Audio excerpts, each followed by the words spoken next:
There's a question I've been asked as to whether there's any point at which wisdom teeth don't need to be worried about at all. No. Uh, Probably the best answer to that is because the wisdom teeth sit so far back. If they're all the way in the mouth like the other teeth, and you're using them like other teeth, they're going to be fine as long as you can keep them clean. If you can't keep them clean, they're going to decay generally faster than the teeth further forward because they are so much more difficult to keep clean. Now, those are wisdom teeth that have come in completely. Wisdom teeth that have come in part way, there's no question you need to get them out.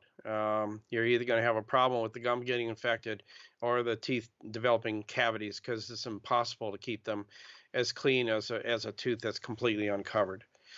A wisdom tooth that's not come through the gum at all, you can't dismiss those either, because if you ever look at an x-ray of an impacted wisdom tooth, there's a very thin halo, if you will. It's a little black line that goes all the way around the top of the tooth.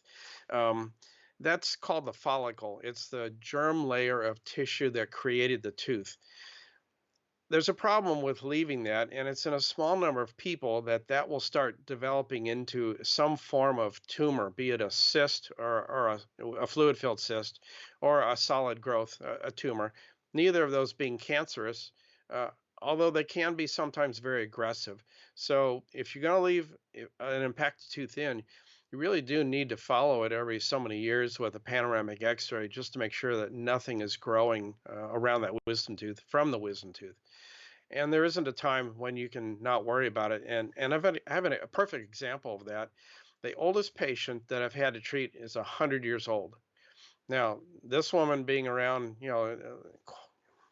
more than 100 years, or almost 100 years before, they didn't have panoramic x-rays, and it's very difficult to get dental x-rays of impacted teeth. So sometimes the dentist didn't know that there was an impacted tooth, and in her case, her dentist didn't. All her teeth were out. She was wearing dentures, and it got to a point one day that she couldn't get her denture back in. There was a lump growing in the upper jaw, and that lump was getting bigger. And when she'd put it in, the teeth wouldn't match because the denture was cockeyed. And so after getting a modern panoramic x-ray and a CT, it turned out that she had a large fluid-filled cyst that had grown from this impacted wisdom tooth that had to come out. Fortunately, she at 100 was healthier than many 70-year-olds that I have in my office, and so I was able to put her to sleep in the office, get the tooth and the cyst out, and get it submitted for pathology to make sure that it wasn't also carrying a secondary lesion that could come back. So she was taken care of at that point, and that's a perfect example why you really can't ignore wisdom teeth. So again, they have to be kept clean to keep cavity free, all the way up to the fact that you got to watch and make sure that nothing develops from that impacted wisdom tooth that you never had out. Actually, there's one other. I just thought of this. There are some people whose jaws are short vertically. In other words, the root of the wisdom tooth may actually go down to the bottom part of their jaw. And what that happens, an impacted tooth, that tooth is taking up the space of bone and can weaken that jaw. So I had a 70-year-old who was in a nursing home that fell out of bed onto his jaw and broke it because that impacted wisdom tooth had never been removed.